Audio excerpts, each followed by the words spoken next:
Welcome back to the shop, guys. She's back, the 2023 CRF450R. Check this out. Ooh. If you're subscribed to my channel, then you've seen that a couple days ago I just put a new battery in this one. So let's check. Let's see. Is the battery bad? I know this battery has this little light button you can press and it tells you. Yeah, battery's got a good charge, but just be safe. Let me check it with the voltmeter. Let's see what we get. Yeah, 13.2. Battery's good. After putting a new battery in just 2 days ago, Lester brought the bike home, rode it around for a little bit, decided to wash it with a pressure washer, and after he washed it with the pressure washer, that's when this started happening, where he would hit the start button and it would not start up. When I hit the start button, I do hear the fuel pump turning over, but I don't hear the starter. Now definitely listen up closely here. This might be able to help you diagnose yours if you have a starting issue or ever run into it. On these newer Hondas, the 250F and the 450, they have a safety system that will pull out of the starting if it doesn't sense the motor spinning within just a fraction of a second, maybe almost less than a second. If it doesn't sense that motor spinning, it will pull out on the starter.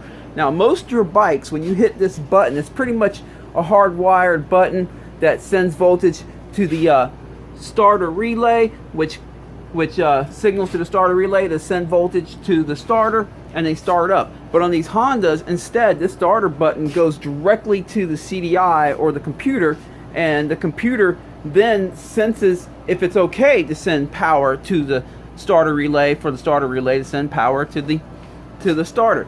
And one of the things that the CDI is watching is if this stator spins or the flywheel spins. If it senses that the motor's spinning on the ignition pickup, then it will continue to allow the motor to crank over. But if you hit that button and it doesn't sense this spinning, it pulls out within literally like less than a second. And this seems to throw a lot of mechanics curveballs.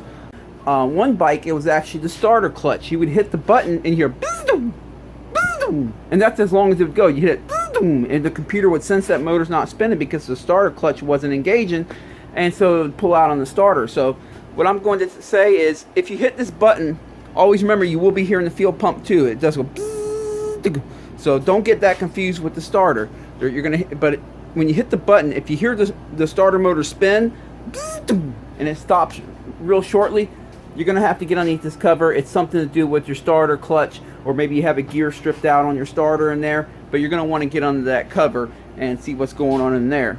Now on this one, I'm not hearing the starter. When I hit the button, I just hear tick tick. So it could be a bad relay that's just not sending power to the starter, or it could be a bad starter, or it could be a locked up motor.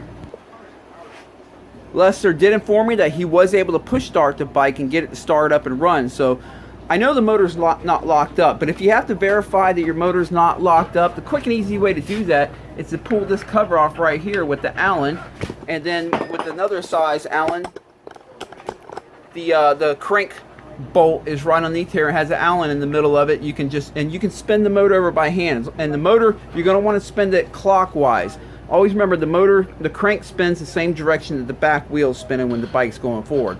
So you want to spin it clockwise, and if you can spin that motor a full 360 degrees, you can pretty much bet the motor's not locked up, so that wouldn't be the problem. Okay, I kind of figured this would happen, but I did it anyway for video's sake. I have the probe on the ground here, and the other one, the lead, is on the positive that would normally go to the starter. Now, like I said, if it doesn't spin the motor, the computer will pull out on the starter relay within a fraction of a second, and that's what's happening. Listen to it real quick. When I press the button, you hear how quick it went tick. You hear you hear the fuel pump in there? But hear how quick, listen. Go tick, that fast. But it goes so quick that my voltmeter is not able to pick it up. These things are always a little bit delayed. This is a better job for a test light. I don't have a test light right now. Let me see if I can come up with something. Now, it's better to use a test light for this than a voltmeter, because voltmeters are kind of delayed. But I know my voltmeter. If I see it like go like that. I know it's trying to send 12 volts there, or it is sending. It was just so quick it didn't have time to read exactly what the 12 volts was. But when I hit the start button, this is what I get. That lets me know that the starter relay is definitely working. We got to have a bad starter here is what I think we're looking at. So for testing reasons, I'm going to take this, clip it to the battery where the power wire would connect to, and I'm just going to tap it real quick on the positive of the battery, and let's see what happens. If it just sparks, then starter's done. If it makes no spark and no sound, starter's done. And if it turns over, then we went wrong in our diagnosis somewhere. We need to backtrack up. Let's see. Here we go. Starter's done. One more time. Starter's grounded out shorted out on the inside. It's done.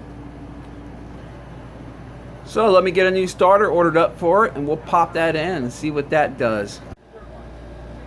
300 bucks later, new starter has arrived. Let's pull it out of the box here so we see what we have. There it is, new OEM Honda starter.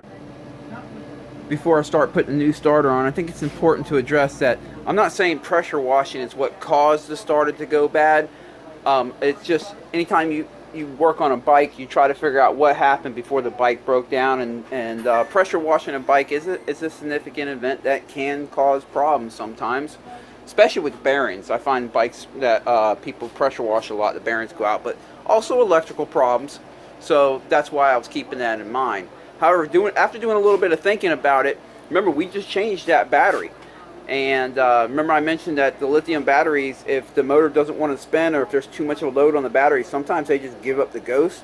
So I'm starting to wonder if the starter has been going bad for a while and putting too much of a load on the battery, and that's what caused the OEM battery to give up the ghost. And it just so happened after we put the new battery in, you know, maybe 8 or 9 startups later, then the starter finally decides to die.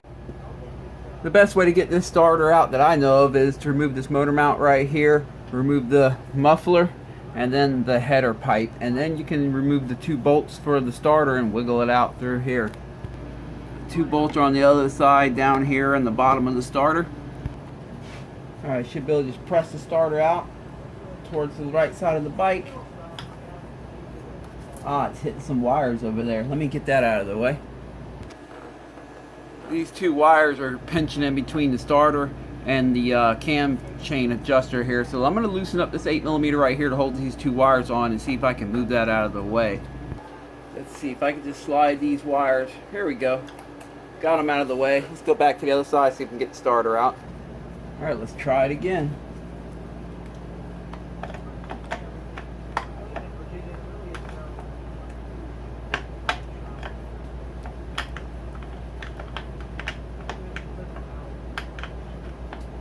Nope.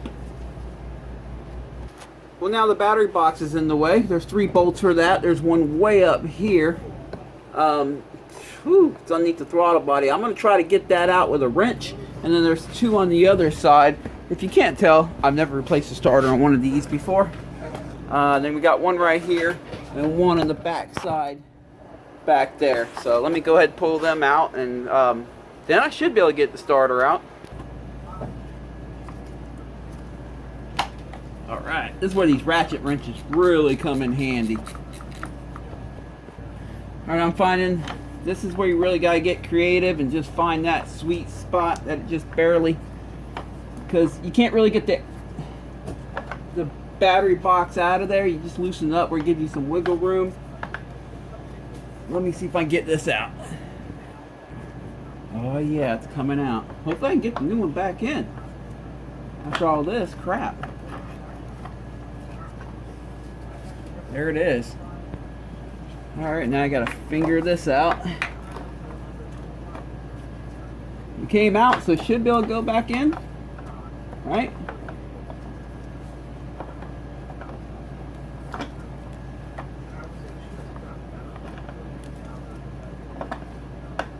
I don't think it's trying to make my life easy. It's going in. You really got to work it. There's 2 areas you got to watch out for if you want to put it in this way. Is this little hump right down there, it likes to catch one of the tabs. So you got to twist the starter, and then obviously this part right here for the timing chain adjuster. It barely fits in, but it fits in if you do it this way.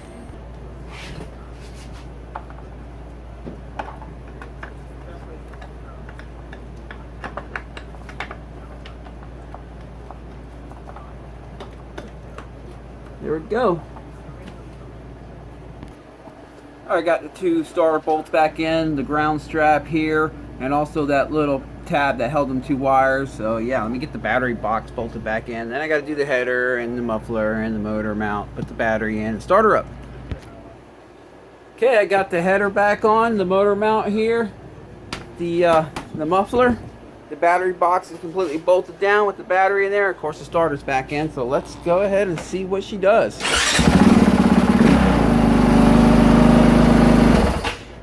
She is good to go. Let's give her one more time. Let's see. There it is. Well, we got the old starter here that is bad. Let's bench test it. Here we go. Okay, see how it sparks? Now let's tap it with something to see what happens. Sometimes when you tap them, you know, you've seen people do that before. Nope, still none. Now let me try turning it. Ooh, she is locked up. Here, let's see. Yeah. Ooh, it's crunchy in there. All right. Yeah, it's crunchy. She's dead. Well, she's good to go. I guess just the starter was bad. Maybe that's what caused the battery originally to go bad. Who knows? But she's back up and running now, so I'm going to send her back out. If you enjoy this kind of content, please click subscribe. I will have a lot more videos like this coming, as well as the ones I already have down in my video list. Appreciate you guys watching, and catch you later.